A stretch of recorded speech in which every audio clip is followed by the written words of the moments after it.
Amaran media அன்பு நேயர்களுக்கு இனிய மதிய வணக்கம். முதலாவது வாங்க குவைத்தோட தினார் ரேட்டை பார்த்துடலாம். ஒரு தினார் இந்தியாவின் மதிப்பு 287 ரூபாயாகவும் ஒரு தினார் இலங்கையின் மதிப்பு 983 ரூபாயாகவும் உள்ளது. இது அல்முல்லா எக்ஸ்சேஞ்சோட ஆன்லைன் ரேட் ஆகும். அடுத்ததாக வாங்க குவைத்தோட தங்க விலையை பார்க்கலாம். 1 கிராம் 24 கேரட் தூய தங்கத்தின் விலை 34 தினார் 599 ஃபீல்ஸ் ஆகும். 1 கிராம் 22 கேரட் தூய தங்கத்தின் விலை 31 தினார் 727 ஃபீல்ஸ் ஆகவும். 1 கிராம் 21 கேரட் தூய தங்கத்தின் விலை 30 தினார் 274 ஃபீல்ஸ் ஆகவும்.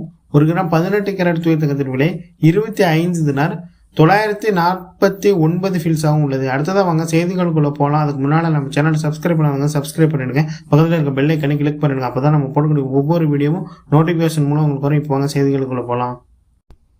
குவைத் நாட்டின் மாண்புமிகு பட்டத்து இளவரசர் அவர்கள் ஜப்பானிய வெளியுறவுத்துறை அமைச்சர் அவர்களை நேற்றைய தினம் வரவேற்றார் என தெரிவிக்கப்பட்டுள்ளது. மேலும் ஜப்பானிய வெளியுறவு அமைச்சர் மற்றும் அவருடன் வந்த குழுவை மகுட இளவரசர் அவர்கள் நேற்றைய தினம் பயான் அரண்மனையில் வரவேற்றார் என தெரிவிக்கப்பட்டுள்ளது. கல்வி அமைச்சகம் 2025 மற்றும் 2026 கல்வி ஆண்டுக்கான தேதிகளை நிர்ணயித்துள்ளதாக தெரிவித்துள்ளது. மேலும் ஆசிரியர்கள், நிர்வாகிகள் மற்றும் மேற்பார்வையாளர்கள் உட்பட அனைத்து பணி ஊழியர்களும் செப்டம்பர் 7, 2025 அன்று பணி திரும்புவார்கள் எனவும், முதல் வகுப்பு மாணவர்கள் செப்டம்பர் 15ஆம் தேதி பள்ளிக்கு செல்வார்கள் எனவும், மீதமுள்ள தொடக்க, நடுநிலை மற்றும் உயர்நிலை பள்ளி வகுப்புகள் செப்டம்பர் 16ஆம் தேதி தொடங்கும் எனவும், மற்றும் மழலையர் பள்ளி செப்டம்பர் 17ஆம் தேதி தொடங்குவதாகவும் கல்வி அமைச்சகம் தெரிவித்துள்ளது. குவைத் தீயணைப்பு படை புதிய நிறுவன அமைப்பை ஏற்றுக்கொள்ள உள்ளதாக தெரிவிக்கப்பட்டுள்ளது. மேலும் குவைத் நாட்டின் முதல் துணை பிரதமர் மற்றும் உள்துறை அமைச்சர் அவர்களின் குவைத் தீயணைப்பு படைக்கான KFF புதிய நிறுவன கட்டமைப்பிற்கு ஒப்புதல் அளித்துள்ளதாக தீயணைப்பு படை நேற்றைய தினம் தெரிவித்துள்ளது. 2025ஆம் ஆண்டின் தீர்மான எண் 12 கீழ் வெளியிடப்பட்ட புதுப்பிக்கப்பட்ட கட்டமைப்பானது தீயணைப்பு படை தலைவர்கள், 2 உதவி துணை செயலாளர்கள், 6 துணை தளபதிகள் மற்றும் அவர்களுடன் இணைந்த துறைகளை கொண்ட ஒரு படிநிலையை நிறுவுவதாகவும் நேற்றைய தினம் KFF செய்தி தொடர்பாளரும் மக்கள் தொடர்பு மற்றும் ஊடகத்துறையின் இயக்குனர் அவர்கள் தெரிவித்துள்ளார்.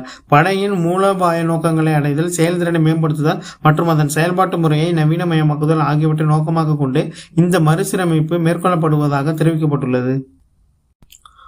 ஆடம்பர கார் அதாவது லக்ஸரி கார் சேதமடைந்ததற்கு 6000 குவைத் தினார் இழப்பீடு வழங்க உத்தரவிடப்பட்டுள்ளதாக தெரிவிக்கப்பட்டுள்ளது. மேலும் ஒரு பெண் வாகனம் ஓட்டும் போது அவரை துன்புறுத்தியதால் ஏற்பட்ட போக்குவரத்து விபத்தில் குவைத் குடிமகனின் சொகுசு காருக்கு ஏற்பட்ட சேதத்திற்கு இழப்பீடாக 6000 குவைத் தினார்களை காப்பீட்டு நிறுவனம் செலுத்த வேண்டும் என்று முதல் நிகழ்வு நீதிமன்றம் உத்தரவிட்டுள்ளது.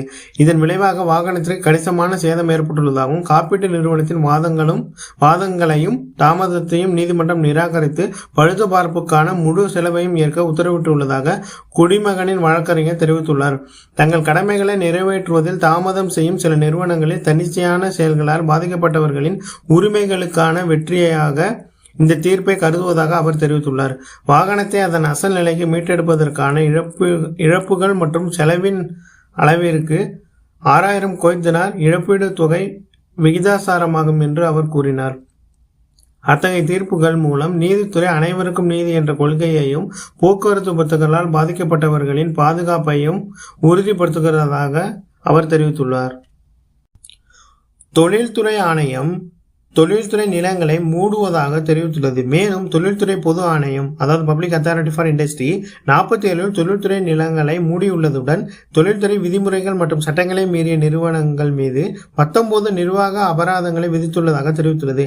அந்த நிலங்களை அவர்களுக்கு நியமிக்கப்பட்ட நோக்கங்களை தவிர வேறு நோக்கங்களுக்காக பயன்படுத்தியது மற்றும் உரிமம் இல்லாமல் கட்டிடங்களை கட்டியது ஆகிய விதி மீறுபவர்களுக்கு மூடப்பட்ட நாளில் இருந்து 1 மாத கால அவகாசம் மட்டுமே வழங்கியுள்ளதாகவும் மேலும் மீறல்கள் ஏற்பட்டால் கடுமையான அபராதங்கள் விதிக்கும் என்றும் வலியுறுத்தியுள்ளதாக தெரிவிக்கப்பட்டுள்ளது.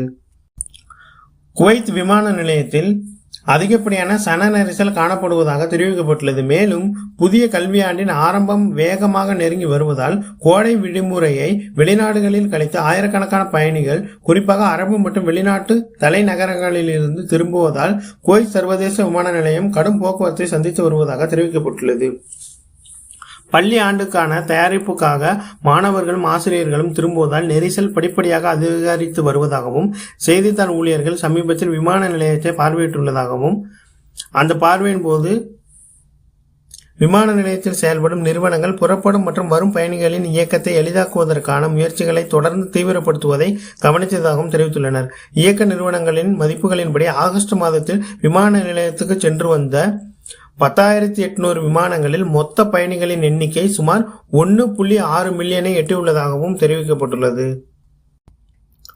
அல் அமீரி மருத்துவமனையின் குழந்தைகள் தீவிர சிகிச்சை பிரிவு மற்றும் மத்திய சமையலறையின் 3வது செயல்பாட்டு கட்டிடத்தை சுகாதார அமைச்சர் அவர்கள் திறந்து வைத்துள்ளதாக தெரிவிக்கப்பட்டுள்ளது. மேலும் குழந்தைகளின் முக்கியமான நிகழ்வுகளுக்கான சிறப்பு சுகாதார சேவைகளை மேம்படுத்துவதற்கும் மருத்துவமனை திறனை விரிவுபடுத்துவதற்கும் அமைச்சகத்தின் உத்தியின் ஒரு பகுதியாக இந்த நடவடிக்கை எடுக்கப்பட்டுள்ளதாக தெரிவிக்கப்பட்டுள்ளது.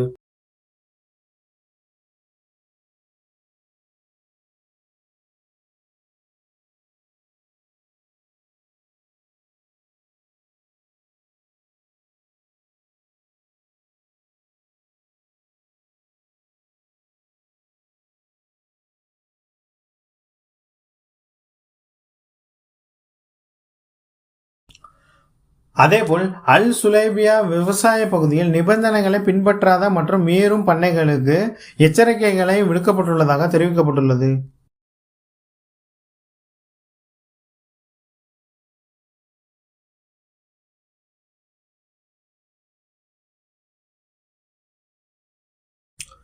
வானிலை ஆய்வாளர்கள் ஈரப்பதம் திரும்பி வார இறுதி வரை முழுவதும் தொடரும் என எதிர்பார்க்கப்படுவதாக தெரிவித்துள்ளனர். மேலும் இந்த ஆண்டு சுகைல் பருவத்தில் உயரழுத்த அமைப்புகளுக்கான வடமேற்கு காற்று தொடர்ந்து வீசுவதால் தூசி நிறைந்த சூழல் இருக்கும் எனவும் குறைந்த அழுத்த அமைப்புக்கான தெற்கு காற்றின் பலவீனம் ஈரப்பதத்தை குறைத்து பருவத்தில் மேகமூட்டம் மற்றும் மழை பெய்யும் வாய்ப்பு குறைவாக உள்ளதாகவும் தெரிவித்துள்ளனர்.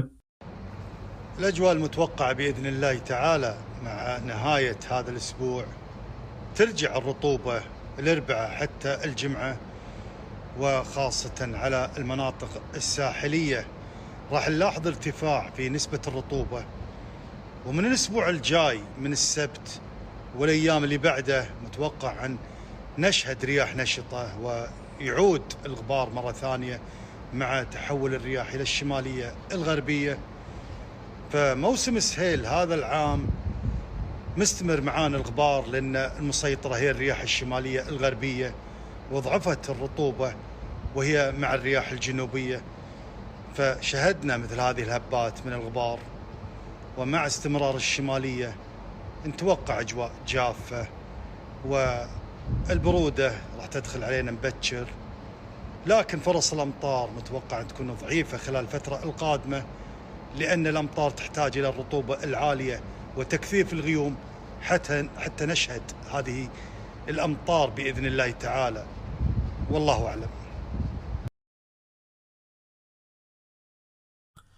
புதிய AI கேமரா மூலம் நீங்கள் வாகனத்தில் சாலையில் செல்லும் பொழுது யூ-டர்ன், அதாவது இந்த சாலையில் யூ-டர்ன் நீங்கள் எடுக்கக்கூடாது என்கிற அறிவிப்பு பலகை இருக்கும் பட்சத்தில் நீங்கள் அதனை மீறி யூ-டர்ன் எடுக்கும் போது உங்களுடைய வாகனம் இந்த AI கேமராவில் பதிவாகும் என்று ஒரு குவைத் குடிமகன் காணொலி வெளியிட்டிருக்காரு. இதுக்கு முன்னாடி வரக்கூடிய வீடியோவை பாருங்க.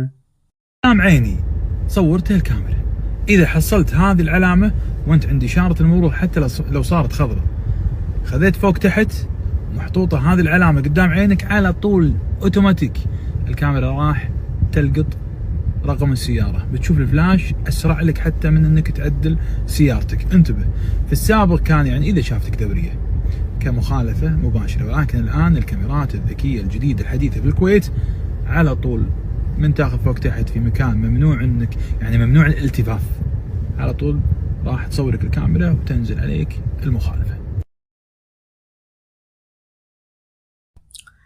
2 வெளிநாட்டவரின் குடியிருப்புகளில் மின்சாரம் துண்டிக்கப்பட்டுள்ளதாக தெரிவிக்கப்பட்டுள்ளது. மேலும் ஹவல்லி கவர்னரேட்டில் மின்சாரத்துறை மேற்கொண்ட களப்பணி பிரச்சாரத்தின் விளைவாக ருமைத்தியா மற்றும் சால்வாவில் அமைந்துள்ள 2 தனியார் வீடுகளில் மின்சாரம் துண்டிக்கப்பட்டதாகவும் குவைத் நகராட்சியின் மக்கள் தொடர்பு துறை கள ஆய்வுகள் தொடர்ந்தும் நடைபெற்று வருவதாக உறுதிப்படுத்தியுள்ளது. மின்சாரம் மற்றும் உள்துறை அமைச்சகங்கள் உட்பட தொடர்புடைய பல அரசு நிறுவனங்களுடன் ஒருங்கிணைந்து திட்டமிடப்பட்ட திட்டத்தின்படி இந்த பயணங்கள் நடத்தப்படுவதாகவும் தெரிவிக்கப்பட்டுள்ளது. அதேபோல் அகமதி பகுதியில் உள்ள தொழிற்சாலையில் தீ விபத்து ஏற்பட்டுள்ளதாக தெரிவிக்கப்பட்டுள்ளது.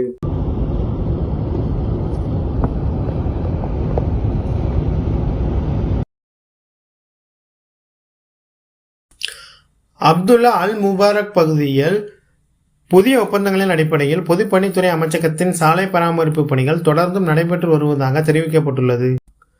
அதேபோல் கைரவான் பகுதியில் புதிய ஒப்பந்தங்களின் அடிப்படையில் பொதுப்பணித்துறை அமைச்சகத்தின் சாலை பராமரிப்பு பணிகள் நடைபெற்று வருவதாக தெரிவிக்கப்பட்டுள்ளது. அடுத்ததா இலங்கை செய்தியை பார்க்கலாம் வாங்க. இலங்கையின் அதிமேதகு ஜனாதிபதி அவர்கள் கச்சத்தீவுக்கு சென்று பார்வையிட்டார் என தெரிவிக்கப்பட்டுள்ளது. மேலும் அவர் இலங்கைக்கு உரிய கச்சத்தீவை யாருக்கும் விட்டுக் கொடுக்க முடியாது என கூறினார் எனவும் தெரிவிக்கப்பட்டுள்ளது. கடைசி வரைக்கும் பார்த்தவங்க அனைவருக்குமே மிக்க நன்றி. மீண்டும் உங்களை அடுத்த வீடியோவில் சந்திக்கிறேன். நன்றி, வணக்கம்.